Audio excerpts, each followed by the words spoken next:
नमस्कार दोस्तों, झारखंड एग्जाम गुरु में आपका स्वागत है। आज हम आपको लेकर चल रहे हैं झारखंड की एक अनोखी और प्राचीन जनजाति भूमिज जनजाति की सांस्कृतिक यात्रा पर। मिट्टी से जन्मी, प्रकृति से जुड़ी और अपनी परंपराओं पर गर्व करने वाली ये जनजाति सदियों से पूर्वी भारत की सांस्कृतिक पहचान का महत्वपूर्ण हिस्सा रही है। आइए शुरू करते हैं भूमिज जनजाति की इस रोचक कहानी को। भूमिज जनजाति भारत के उन प्राचीन समुदायों में से एक है जो आज भी अपनी पहचान, अपनी मिट्टी और अपनी परंपराओं से गहराई से जुड़ी हुई है। भूमिज नाम का अर्थ ही बहुत सुंदर है, मिट्टी की संतान या भूमि से उत्पन्न लोग। ये नाम बताता है कि इनका जीवन हमेशा से खेती, जंगल और प्रकृति के साथ ही जुड़ा रहा है। भूमिज संस्कृति की सबसे खास बात यह है कि इनमें प्रकृति पूजा की परंपराएं और हिंदू रीति रिवाज दोनों साथ साथ चलते हैं। यानी एक ऐसा जीवन जहां पेड़ पौधे, सूरज, धरती सबको देवता माना जाता है और साथ ही शिव, दुर्गा जैसे पारंपरिक हिंदू देवों की भी पूजा की जाती है। इतिहास में इस जनजाति को चुआड़ के नाम से भी जाना जाता था, एक ऐसा नाम जो इनके विद्रोही स्वभाव और संघर्ष की कहानी भी समेटे हुए है। सदियों से चलती आ रही अपनी परंपराओं, भाषा और जीवन शैली के कारण भूमिज जनजाति आज भी भारत की जनजातीय धरोहर का एक बहुत ही महत्वपूर्ण और जीवंत हिस्सा है। भूमिज जनजाति की पहचान केवल उनकी संस्कृति तक सीमित नहीं है। उनकी अपनी एक भाषा भी है, जिसे होड़ो या भूमिज भाषा कहा जाता है। ये मुंडा भाषा परिवार से जुड़ी है और इसकी जड़ें उन प्राचीन भाषाओं में मिलती हैं जिन्हें भारत के मध्य और पूर्वी हिस्सों के आदिवासी समुदाय बोलते थे। भाषा की तरह ही भूमिज समाज के पास अपनी एक विशेष लिपि भी है, ओल ओनल, जिसे 1980 के दशक में महेंद्रनाथ सरदार ने विकसित किया। ये लिपि मुंडारी लिपि से कुछ अलग है, लेकिन अपने सौंदर्य और अपनी सरल आकृतियों के कारण ये आज भूमिज भाषा की पहचान बन चुकी है। समय के साथ कई क्षेत्रों में मिश्रित बोलियां भी देखने को मिलती हैं, कहीं बंगाली का असर, कहीं उड़िया तो कहीं हिंदी के शब्दों की मिलावट। फिर भी अपनी मातृभाषा और लिपि को जीवित रखने का प्रयास भूमिज समुदाय लगातार करता आ रहा है। भाषा और लिपि, ये दोनों मिलकर इस जनजाति की सांस्कृतिक आत्मा हैं और इन्हीं के माध्यम से भूमिज समाज अपनी पीढ़ियों का इतिहास आज भी आगे बढ़ा रहा है। भूमिज जनजाति का फैलाव भारत के पूर्वी राज्यों में बहुत व्यापक है। इनका मुख्य निवास रहा है झारखंड, विशेषकर पुराना सिंहभूम क्षेत्र, जहां इनके इतिहास, परंपराओं और संस्कृति की सबसे गहरी छाप दिखाई देती है। इसके अलावा पश्चिम बंगाल, ओडिशा और असम के कई हिस्सों में भी भूमिज समुदाय बड़ी संख्या में निवास करता है। सीमा पार बांग्लादेश में भी इनके परिवार और बस्तियां मिलती हैं, जो कई दशक पहले चाय बागानों में काम करने के लिए वहां पहुंचे थे। झारखंड की 2011 की जनगणना के अनुसार भूमिजों की जनसंख्या लगभग 2,09,000 दर्ज की गई थी, जो राज्य की कुल जनजाति आबादी का करीब 2.4% है। भूगोल के इस विस्तार को देखकर पता चलता है कि भूमिज समुदाय सिर्फ एक क्षेत्र तक सीमित नहीं, बल्कि एक विस्तृत सांस्कृतिक विरासत है जो कई राज्यों और सीमाओं को जोड़ती है। भूमिज जनजाति का इतिहास उतना ही पुराना है जितना पूर्वी भारत के इन घने जंगलों का। मुगल और ब्रिटिश शासन के दौर में इन्हें चुआड़ नाम से जाना जाता था, एक ऐसा नाम जो इनकी विद्रोही पहचान का प्रतीक बन गया। प्रकृति से गहरे जुड़े हुए इस समुदाय का जीवन जंगलों, खेतों और सामुदायिक परंपराओं पर आधारित था और यही स्वतंत्र जीवन शैली शासन और बाहरी नियंत्रण के लिए एक बड़ी चुनौती बन जाती थी। भूमिज लोग हमेशा से अपनी भूमि, अपने अधिकारों और अपनी आज़ादी के लिए खड़े होते रहे और इसी कारण इतिहास में उनका संघर्ष, उनका साहस और उनकी एकजुटता एक अलग ही पहचान बनकर उभरती है। भूमिज जनजाति का इतिहास केवल संस्कृति और परंपराओं तक सीमित नहीं, बल्कि संघर्षों और विद्रोहों से भी भरा हुआ है। सन 1760 से 1834 तक का समय पूर्वी भारत में एक लंबी प्रतिरोध श्रृंखला का साक्षी रहा। ईस्ट इंडिया कंपनी की कठोर राजस्व नीतियां, जमीन की जब्ती और स्थानीय लोगों पर किए जा रहे अन्याय भूमिज समुदाय के आक्रोश की सबसे बड़ी वजह बनी। इसी दौरान कई महत्वपूर्ण विद्रोह सामने आए, जैसे 1831-32 का कोल विद्रोह और फिर 1832-33 में गंगा नारायण सिंह के नेतृत्व में मानभूम और जंगल महल का प्रसिद्ध आंदोलन, जिसे गंगा नारायण का हंगामा कहा गया। इन विद्रोहों की खास बात ये थी कि राजा, जमींदार, घाटवाल, सरदार, पाइक और गांव का साधारण भूमिज सब एक साथ खड़े हुए। एकजुटता की यही शक्ति थी, इन आंदोलनों की असली ताकत थी।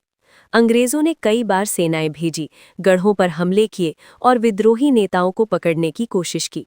कई योद्धा शहीद हुए, कई घायल हुए, लेकिन इस संघर्ष ने भूमिज समाज में विद्रोही चेतना और अपने अधिकारों की भावना को और भी गहरा बना दिया। इतिहास में चुआड़ और भूमिज विद्रोह केवल हथियार उठाने की कहानी नहीं है, ये स्थानीय स्वशासन, सम्मान और भूमि अधिकारों की स्पष्ट मांग का प्रतीक भी है। और यही संघर्ष आगे चलकर बिरसा मुंडा के उलगुलान जैसे आंदोलनों से भी जुड़ता हुआ दिखता है। भूमिज जनजाति का धार्मिक जीवन प्रकृति के साथ एक गहरा आत्मिक संबंध लेकर चलता है। इनके सबसे प्रमुख देवता हैं सूर्य देवता सिंगबोंगा, जो जीवन, ऊर्जा और संरक्षण का प्रतीक माने जाते हैं। धरती माता पाओरी को भूमिज समाज अपनी जननी समझता है, जिससे भोजन, पेड़-पौधे और जीवन का आधार मिलता है। इनकी पूजा पद्धतियाँ ऋतुओं और फसलों के साथ जुड़ी होती हैं। साल के फूल, जंगल का वातावरण और प्रकृति में होने वाले बदलाव इनके सभी अनुष्ठानों में महत्वपूर्ण भूमिका निभाते हैं। प्रकृति पूजा के साथ-साथ भूमिज समुदाय में अनेक हिंदू देवताओं जैसे शिव, दुर्गा, काली और गणेश की भी मान्यता मिलती है। इनकी इस मिश्रित धार्मिक परंपरा में सादगी, आस्था और प्रकृति केंद्रित जीवन का एक सुंदर संतुलन दिखाई देता है, जो इन्हें अन्य जनजातियों से अलग बनाता है। भूमिज समाज की सबसे बड़ी ताकत है इनकी अपनी पारंपरिक पंचायत व्यवस्था। ये पंचायत सिर्फ विवादों का निपटारा नहीं करती, बल्कि पूरे गांव के सामाजिक जीवन को एक सूत्र में बांधकर रखती है। हर गांव में एक जातीय पंचायत होती है, जिसका नेतृत्व प्रधान के हाथ में होता है।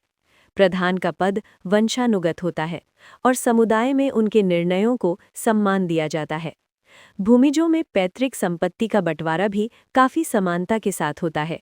भाइयों में बराबर हिस्सा दिया जाता है और यदि परिवार में पुत्र ना हो तो बेटी को भी संपत्ति का अधिकार मिलता है, बशर्ते वो अपने मायके में ही रहे।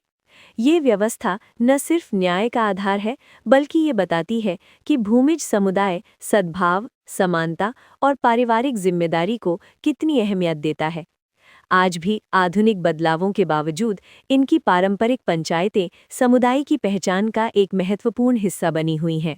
भूमिज समाज की सामाजिक संरचना बेहद व्यवस्थित और पारंपरिक है।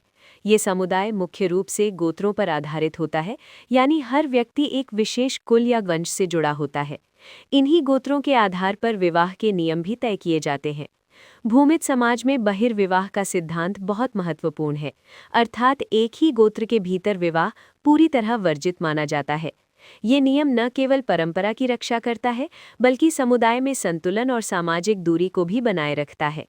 धार्मिक अनुष्ठानों में देउरी यानी पारंपरिक पुजारी की भूमिका महत्वपूर्ण होती है। देउरी समुदाय के त्योहारों, जंगल पूजा और देवी देवताओं के अनुष्ठानों का संचालन करते हैं। पंचायत व्यवस्था में भी नेतृत्व वंशानुगत होता है, जहां प्रधान समुदाय के निर्णयों की जिम्मेदारी संभालते हैं। इनके निर्णय मान सम्मान, परंपरा और सामूहिक सहमति पर आधारित होते हैं। इस तरह भूमिज समाज की सामाजिक बनावट उसकी परंपराओं, रीति रिवाजों और सामुदायिक जीवन की सुंदर झलक पेश करती है। भूमिज समाज में गोत्र सिर्फ एक पहचान नहीं, बल्कि एक परिवार, एक परंपरा और एक विरासत का प्रतीक है। हर गोत्र का अपना एक चिन्ह होता है, जो प्रकृति, जीव जंतुओं या पौधों से जुड़ा होता है। कुछ गोत्र पत्ती से पहचाने जाते हैं, कुछ पक्षी से और कुछ मछली या बादाम जैसे प्रतीकों से। ये प्रतीक न सिर्फ गोत्र की पहचान बताते हैं, बल्कि ये भी सिखाते हैं कि प्रकृति के हर रूप के साथ एक भावनात्मक रिश्ता होता है। गोत्र व्यवस्था विवाह के नियमों, सामाजिक संबंधों और पारिवारिक परंपराओं को संतुलित रखने में महत्वपूर्ण भूमिका निभाती है। भूमिज समाज की ये अनोखी पहचान आज भी इनके सामुदायिक जीवन की नींव बनी हुई है।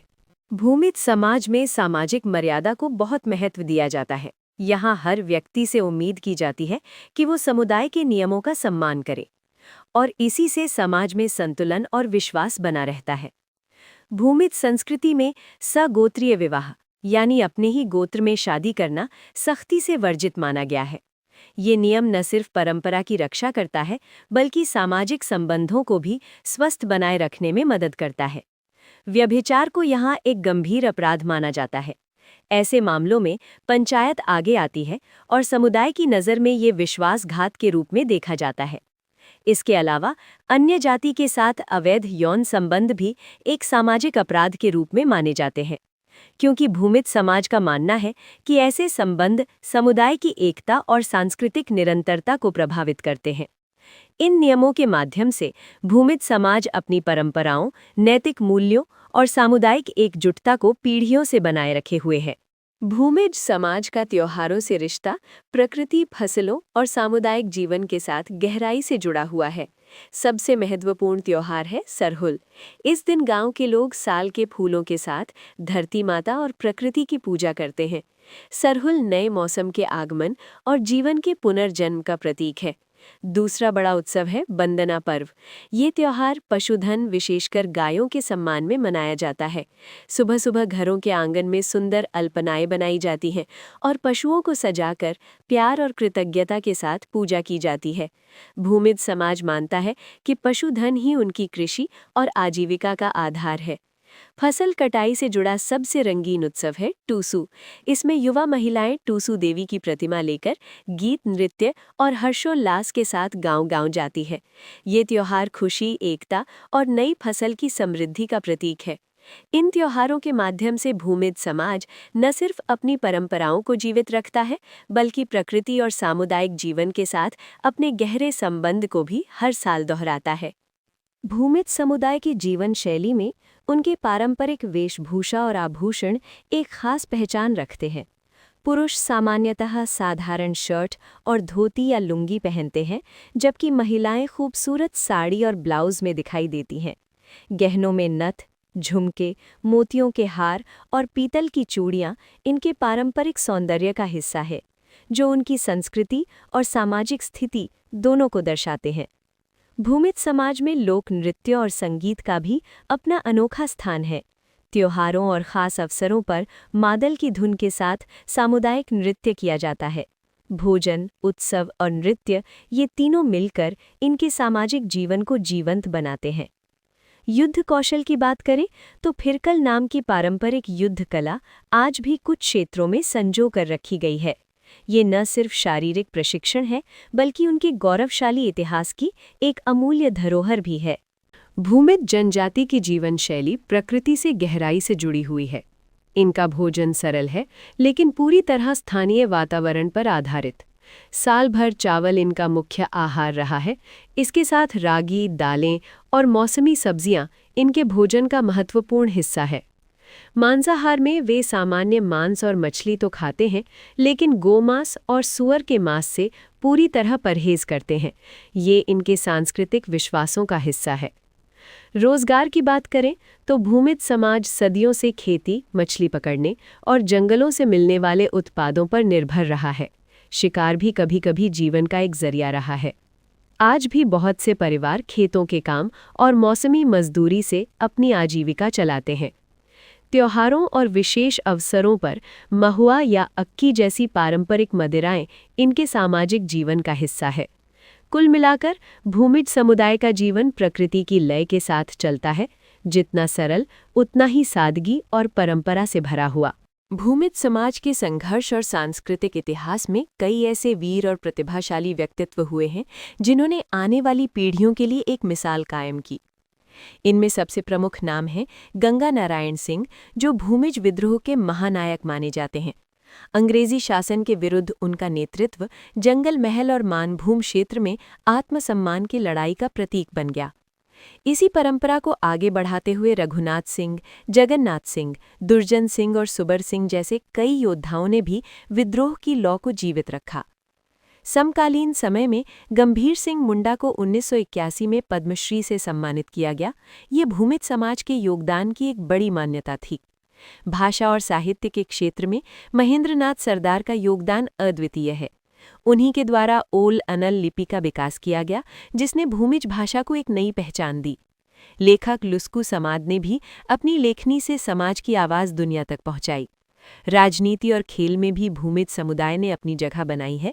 मेनका सरदार, संजीव सरदार जैसे नेता और खेल जगत में प्रांजल भूमिज, जिन्होंने फुटबॉल मैदान पर अपनी अलग पहचान बनाई। इन सभी व्यक्तित्वों का योगदान ही भूमिज समाज को विशिष्ट बनाता है, जहां संघर्ष भी है, संस्कृति भी है और निरंतर आगे बढ़ने की प्रेरणा भी। अगर आपको ये वीडियो पसंद आया हो और आप ऐसी ही जानकारी पूर्ण कंटेंट पाना चाहते हो तो हमारे चैनल झारखंड एग्जाम गुरु को ज़रूर सब्सक्राइब करें। वीडियो को लाइक करें, शेयर करें और बेल आइकन दबाएं ताकि हमारी अगली महत्वपूर्ण वीडियो आप तक सबसे पहले पहुंचे। धन्यवाद।